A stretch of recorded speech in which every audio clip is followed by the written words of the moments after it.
Hi everyone, this is Sonata number 4 in D major, second half of the first movement, Suzuki Book 6. So in my previous video I go through how to decode all of the rhythms, which is the hardest thing about this movement, and a little bit of bow distribution. Those long notes have got to really slow the bow, especially when they've got a crescendo, like the last note in bar 12.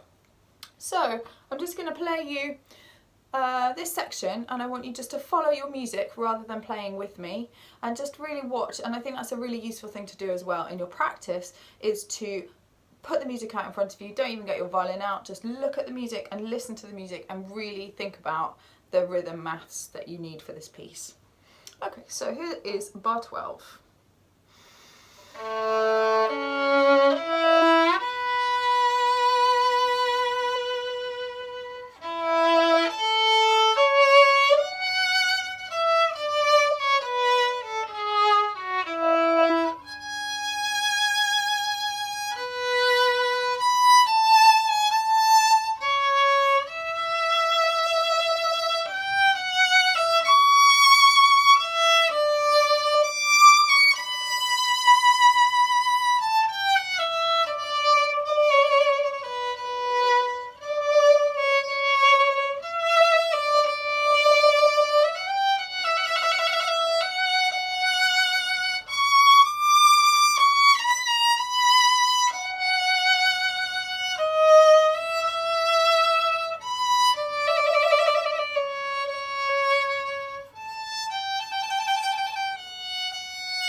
Okay, I'm going to stop there.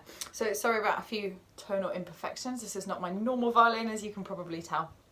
Okay, so let's play from bar 12. This is the second section of the piece, and we're going to think about the rhythm. That's the most difficult technical thing. There aren't difficult shifts. There's not like really fast parts for your fingers, but that's the most difficult technical thing.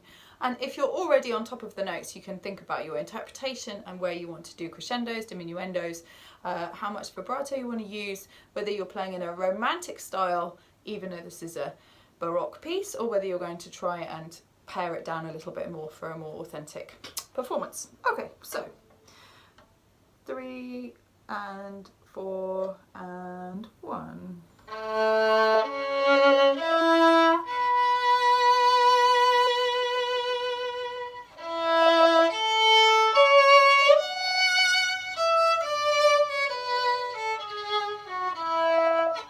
Save your bow.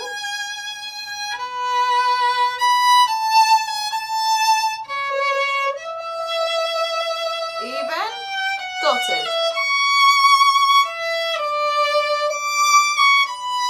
And now dotted.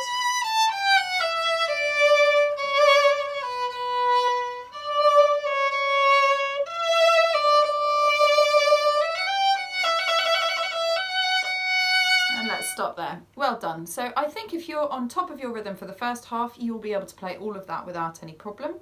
Just notice when you've got a dotted note, like in bar 14, this part is not,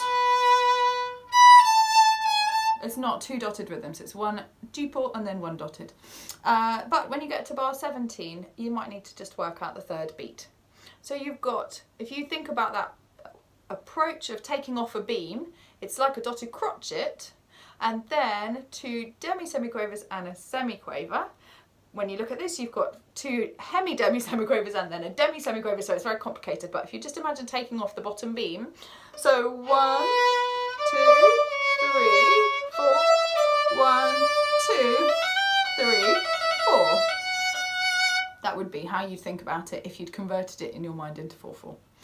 And then bar 18 is pretty standard, bar 19 is pretty standard, and then we're back into a recapitulation. That means the tune coming back in bar 20.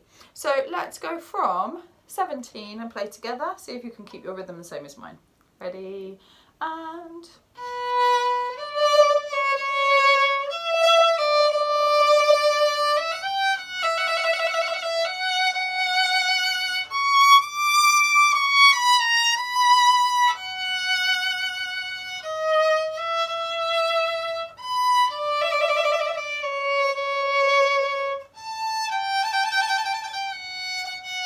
like the beginning.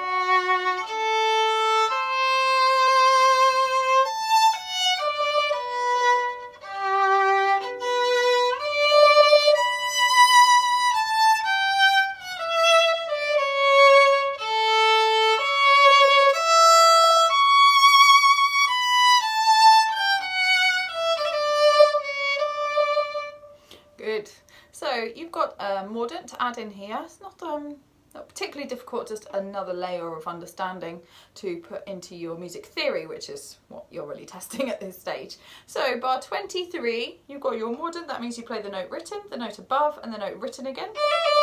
But then it's complicated by the fact that it's already in this quick dotted rhythm. Like that. So let's go from bar 20. You will probably be in second position on a C sharp. 1, ready, and...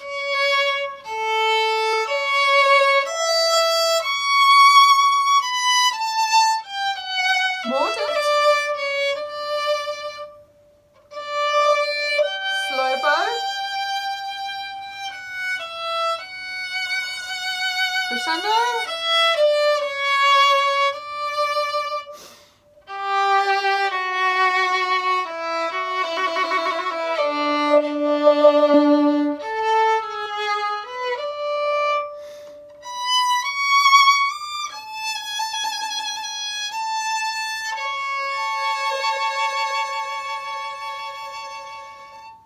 You've got a long note for your last note there. So the last line is sort of a bit like a recitative, a bit like an afterthought, sort of improvisatory. And especially, this feels like the end.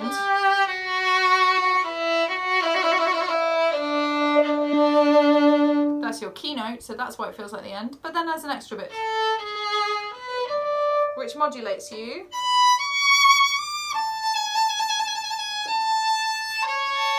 Into A major, which is your dominant key. So that's like, oh, we're not finished. We've got more of this movement we want to, not of this movement, of this sonata we want to go on.